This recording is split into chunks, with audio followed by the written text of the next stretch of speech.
জাতীয় সংসদে নারীদের ১০০ আসন দেওয়ার দাবি জানিয়েছেন নির্বাচন সংস্কার কমিশনের প্রধান ডক্টর বদিউল আলম মজুমদার। নতুন সংবিধান প্রণয়নে শুধু জাতীয় সংসদের অনুপস্থিতির দোহাই দিলেই হবে না, রাজনৈতিক ঐক্য প্রতিষ্ঠার প্রয়োজনে সব পক্ষ ও রাজনৈতিক দলকে নিয়ে সর্বদলীয় কনফারেন্স হতে পারে। জাতীয় প্রেস ক্লাবের ল রিপোর্টার্স ফোরামের সংবিধানের খসড়া প্রস্তাব শিরোনামে আলোচনা সভায় আইনজ্ঞ, আইনজীবী ও হাইকোর্টের সাবেক বিচারপতিরা এসব মতামত দেন। বিস্তারিত মোহাম্মদ নুরুন নবীর রিপোর্টে। বিদ্যমান সংবিধান ও কর্তৃত্ববাদী সরকার ব্যবস্থাকে চ্যালেঞ্জ করেই জুলাই গণঅভ্যুত্থান। কাজেই ৫৩ বছরে ১৭ বার কাটাছেঁড়ার সংবিধানের এই বিশেষ সময়ে গ্রহণযোগ্যতা নেই। সংস্কার শেষে দেশকে এগিয়ে নিতে নতুন সংবিধানের পথে হাঁটার পরামর্শ এলো সংবিধানের আলোচনায়। বলা হলো হাজারো অসঙ্গতি ও বিভ্রান্তির সংবিধান ঢেলে সাজিয়ে সব মত ও পথের অন্তর্ভুক্তিমূলক সংবিধান প্রণয়নের। সুপ্রিম কোর্টের মাধ্যমে আমরা কিছু দিক নির্দেশনা পাবো যেটার ভিত্তিতে আমরা এগিয়ে যেতে পারি একটা গণতান্ত্রিক প্রক্রিয়ায়।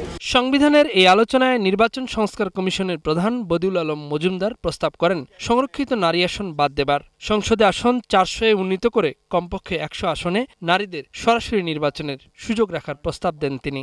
অন্য ৩০০টা আসন হবে যে নারী পুরুষ উভয়ই সাধারণ আসন উভয় প্রতিদ্বন্দ্বিতা করে, পরের ১০০, পরের ১০০, চতুর্থবার সেই শেষ ১০০তে নারীরা প্রতিদ্বন্দ্বিতা করবে। আর গণমাধ্যম সংস্কার কমিশনের প্রধান কামাল আহমেদ বলেন, বিদ্যমান সংবিধান রাজনৈতিক সংকটের সমাধান করতে পারেনি, উল্টো রক্তাক্ত অধ্যায়ের সূচনা করেছে। কাজেই নাগরিকদের ক্ষমতায়নে বদলের এই ধারায় নতুন সংবিধানের বিকল্প নেই। যেই সংবিধান খুব একটা এফেক্টিভলি ক্ষমতার পালাবদলের পথ স্বাভাবিকভাবে রাখেনি, জনগণের ক্ষমতার চর্চার সুযোগটা, জনগণের মানবাধিকার রক্ষার যে অঙ্গীকার এই সংবিধানে আছে, সেই সংবিধান নিজেই আর সেটা রক্ষা করছে না। রাষ্ট্রের সর্বোচ্চ আইন কর্মকর্তা মোহাম্মদ আসাদুজ্জামান বলেন, এই কাজে এখনো অনেক কিছু অস্পষ্ট চ্যালেঞ্জ রয়েছে। তবে উচ্চ আদালতের ২ বিচারক মন্তব্য করেছেন, যতক্ষণ না নতুন সংবিধান আসছে গণঅভ্যুত্থানের সুফল পাবে না ছাত্র জনতা। সংস্কার কমিশনের সামনে দেবেন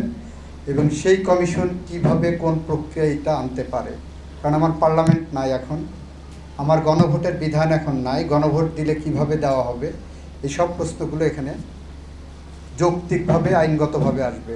কনস্টিটিউশন ভায়োলেট করেই ইন্টারিম গভর্নমেন্ট করেছি, কনস্টিটিউশন ভায়োলেট করেই আমরা রিভলিউশন করেছি। রিভলিউশনই যখনই হবে it generates its own legitimacy, তাকে আর কনস্টিটিউশন থেকে লেজিটিমেসি আনতে হবে না।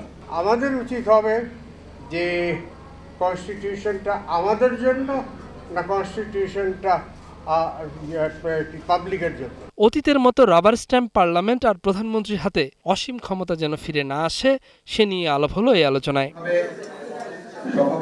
মোহাম্মদ নুরুন নবী, গ্লোবাল টেলিভিশন, ঢাকা।